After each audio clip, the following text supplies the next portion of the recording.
4월 인바운드와 아웃바운드는 98% 이상 감소한 것으로 나타났습니다. 한국관광공사에서 발표하는 정기 통계 숫자 공개해 드리겠습니다. 여행 지출은 줄일 것이 늘릴 것보다 앞선 것으로 나타났습니다. 컨슈머 인사이트가 향후 1년간 여행비 지출 의향을 조사했습니다. 영국관광청이 산업 회복을 위한 지원 방안을 마련한다고 발표했습니다. 비즈니스 지원과 정보 복구를 지속적으로 업데이트하겠다는 방침입니다. 미국의 2위 렌트카인 허츠가 파산 보호 신청을 했습니다. 하지만 유럽과 해외 지사는 제외된 상태입니다. 관련한 소식 전해드리도록 하겠습니다. 트래블데일리 5월 25일자 동영상 뉴스 시작하겠습니다. 네, 여러분 안녕하십니까? 5월이네요. 5월 25일 월요일자 트래블데일리 동영상 뉴스 시작하겠습니다. 한 주 시작인데 저희가 정기적으로 알려드리는 통계 먼저 좀 간단하게 소개를 좀 해드릴게요. 여러분들이 별로 좋아하지 않는 컨텐츠입니다.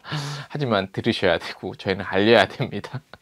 4월 인바운드 전월 동월 대비, 그러니까 전년 동월 대비 2019년 4월 대비해서 98.2% 감소한 29,000여 명이 왔습니다. 한국에. 예, 한국관광공사가 발표한 4월 인바운드 중국 시장만 볼게요. 항공사별 한개 노선 외에 한국과 중국 노선 중단으로 인해서 전년 동월 대비 중국은 99.2% 감소했고요.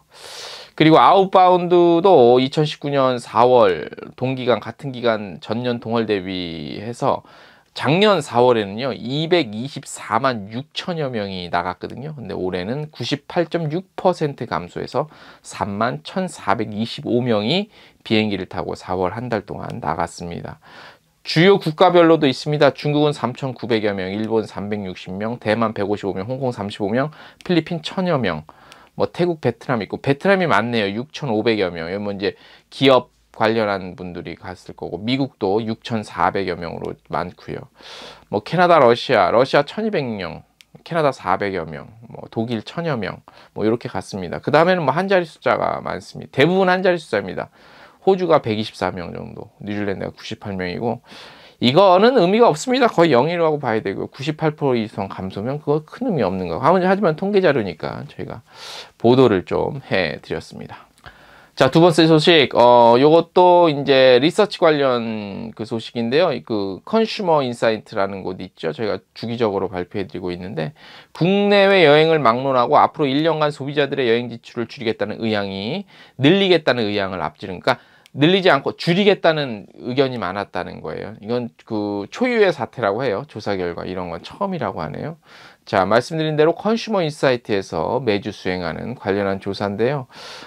내용을 한번 쭉 살펴보면 말씀드린 대로 이제 앞으로 여행 지출은 1년 동안 여행 지출은 줄이겠다는 그런 내용인데 예전에는 이제 뭐 더 늘리겠다는 게 대체적으로 대부분 그랬는데 이번에는 좀 예외적으로 그런 조사 결과가 나온 것 같습니다. 5월 조사에서 앞으로 1년간 국내 여행 지출을 줄일 것이라는 응답은 38%, 조사 이래 가장 많았다고 합니다.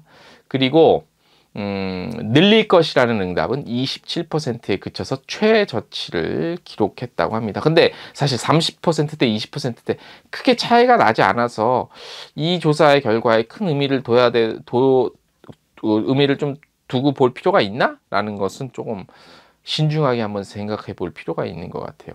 늘릴 것과 줄일 것의 차이는 2019년에는 늘릴 것이 높았대요. 근데 뭐 금년 5월에는 줄일 것이 굉장히 역전을 한 그런 경우라고 하고, 해외여행도 한번 볼게요. 방금 말씀드린 건 국내여행 파트고, 이번에 해외여행 경우는 훨씬 더 심했다고 합니다. 향후 1년간 해외여행 지출을 줄일 것이라는 응답은 59%. 원래 1월에는 24%였는데 2배가량 는 거죠. 줄이겠다. 해외여행 줄이겠다. 반면 늘릴 것이라는 응답은 17%에 그쳤다고 합니다. 17%도 대단한 많이 나온 거네요. 늘릴 것과 줄일 것의 차이는 작년에 비해서 올해 5월 역시 굉장히 그 국내 여행과 마찬가지로 큰 차이로 역전이 됐다는 그런 내용입니다. 네. 자, 다음 소식, 관광청 소식 하나 전해드릴게요. 영국 관광청입니다. 지금 현재 덕수궁 옆에 그 영국 대사관 안에 영국 관광청 한국 사무소가 있죠.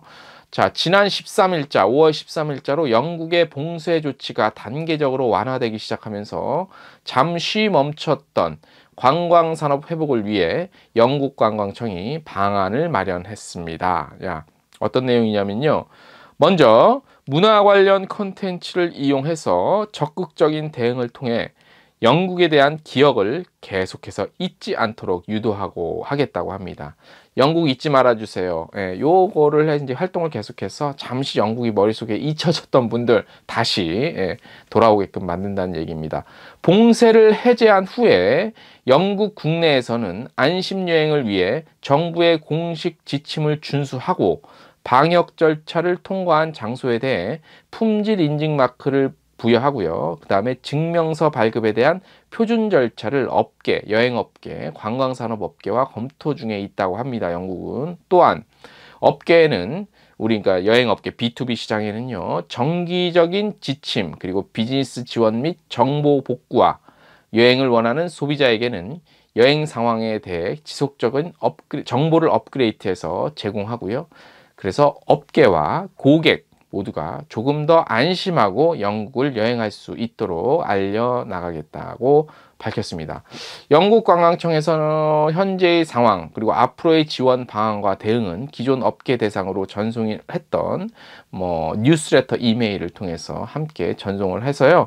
앞으로 이제 영국 관광청의 활동도 조금씩 차츰차츰 시작될 것으로 보입니다. 네. 다음 소식 외신인데요. AP통신이 22일자 현지 시간으로 미국 내 허츠가 파산 신청을 했다고 해요. 법원에 파산 보호 신청을 했다고 합니다. 미국 내에서는 2위 정도 되죠. 허츠가. 1위가 ABC인가 그럴 거예요 아마. 자, 법원은 기업을 청산하기보다 존속하는 것이 낫다고 판단해서 파산 보호 신청을 받아들이면 법정 관리가 시작이 되고요. 채무 상환이 일시적으로 연기되면서 회생 절차에 들어가게 됩니다. 자, 허츠는 자동차 리스 대금 상환 기간을 연장받지 못하면서 파산보호 신청을 했는데요. 허츠는 3월 말 현재 가용한 현금은 한국 돈으로 약 1조 2,400억 원 정도, 부채가 23조 1,000억 원 정도 달하는 것으로 전해졌습니다. 허츠의 이번 파산보호 신청은 미국 시장만 대상이고요. 유럽, 호주, 그 다음에 한국 시장은 아직은 아닙니다. 해외 지사는 파산보호 신청이 대상이 아니니라 정상적인 영업을 하니까 요 점 유의해서 알아두셔야 되고요. 허츠가 이번에 이렇게 된 거는 100년이 넘는 역사에도 불구하고 허츠의 주 매출은요, 그 공항 인근에서 발생을 했대요. 거기서 대여를 하는. 근데 이제 해외여행 자체가 이제 완전히 시장 자체가 죽다 보니까 따라서 연쇄작용으로 이제 매출이 늘지 전혀 없던 것이죠. 이런 연쇄작용은 아마 허츠를 시작으로 해서 계속해서 이제 본격적으로 나타날 것 같은데 미국 시장이 어떻게 대응하냐에 따라 좀 달라질 것 같습니다. 한국 시장은 파이 자체가 미국보다는 작기 때문에 이런 영향이 와도 그 영향이 얼만큼 될 것이냐. 또 한국에서 제주도 빼고는 렌트카 시장이 그렇게 중요한 굉장히 큰 역할을 하는 건 아니었기 때문에 한국 시장에서는 조금 다른 양상으로 나타날 수도 있다라는 점을 한번 우리가 체크해 볼 필요가 있을 것 같습니다. 자, 오늘 여러분들이 가장 싫어하는 월요일입니다. 이제 월요일자인데 월요일은 저희가 또 어김없이 이정민 칼럼 나가고 있습니다. 내용 참 부끄러운 내용이지만 참 그래도 저희가 또 의무감을 갖고 쓰고 있습니다. 좀 고맙게 좀 들어주셨으면 좋겠습니다. 오늘 이정민 칼럼 제목은 누구나 두들겨 패는 여행업입니다. 자, 요즘 중앙 언론을 중심으로 한 신문 기사를 살펴보면요. 예전보다 여행사 그리고 항공사 소식을 다루는 기사가 부쩍 늘었죠. 자, 불과 몇 해 전만 하더라도 주요 여행사의 상품 관련 홍보 기사 그리고 간헐적으로 항공사 소식 몇 개 정도가 전부인 것에 비하면요. 엄청나게 많이 불어난 양입니다. 네. 아마 많은 분들이 이렇게 느끼실 겁니다. 자, 코로나19로 인한 피해가 본격화되면서요. 이 같은 현상은 더 자주 그리고 더 많이 보이고 있지요. 큰 자본이 버티고 있는 항공사는 또 그렇다 쳐도 여행사 얘기는 한치의 치근함도 없이 당장 망하라고 애걸하는 듯 하반기가 되면 대한민국의 여행사 절반 이상은 폐업이 확실해 보입니다. 예, 언론지상을 통해 나온 내용을 보면 하반기에 여행사 절반 이상은 폐업이 할 것으로 마치 보입니다. 네. 한 일간지의 어떤 젊은 기자는요, 논평, 그러니까 어떤 뭐 이런 칼럼을 통해서 자신의 생각과 그리고 명령을 과감없이 담아내고 있습니다. 내용을 잠깐 보면요, 간추려 말씀을 드리면 당장 패키지 상품을 없애라고 명령조로 글을 쓰고 있죠. 30년 이상 혹은 평생을 랜드업부터 여행사까지 몸담고 버텨온 이들에게는 참으로 비참한 일이 아닐 수 없습니다.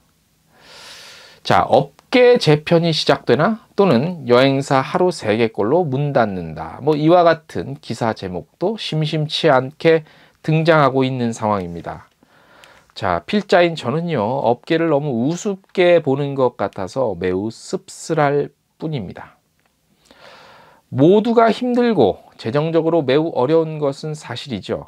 하지만 직원을 제외한 대부분의 여행사 오너들에게 여행업은요, 단순히 돈 벌기 어렵다고 당장 문 닫고 다른 일을 찾을 사람은 거의 없어 보입니다. 그들에게 여행업은요, 가족들을 먹여 살리는 단순한 돈벌이를 넘어서요, 자신의 가치를 증명해주는 일이고요. 또 일터는 안방보다 더 편한 공간이자 놀이터일 수 있습니다. 자, 모르긴 몰라도요, 재차 물어보면요, 다시 태어나도 여행업을 하겠다는 이들이 아마 대부분일 것입니다. 당분간 아니면 어쩌면 올해 안에 여행업이 정상화되기는 쉽지 않아 보이죠. 녹록지 않습니다. 또 해를 넘길 수도 있습니다. 여행업 종사자들이 이를 모를 리는 없겠죠. 하지만 그들은 버티고 있습니다. 당장 돈 들어올 구석이 없기에 알바를 해서라도 버티고 있습니다. 그렇게 해서라도 버틸 수 있을 만큼 여행업은 그들에게 매우 소중한 업입니다. 누구나 두들겨 패는 여행업. 세상에는 팩트, 그러니까 사실의 전달보다 더 중요한 가치들이 많이 있습니다. 오늘 칼럼은 여기까지고요.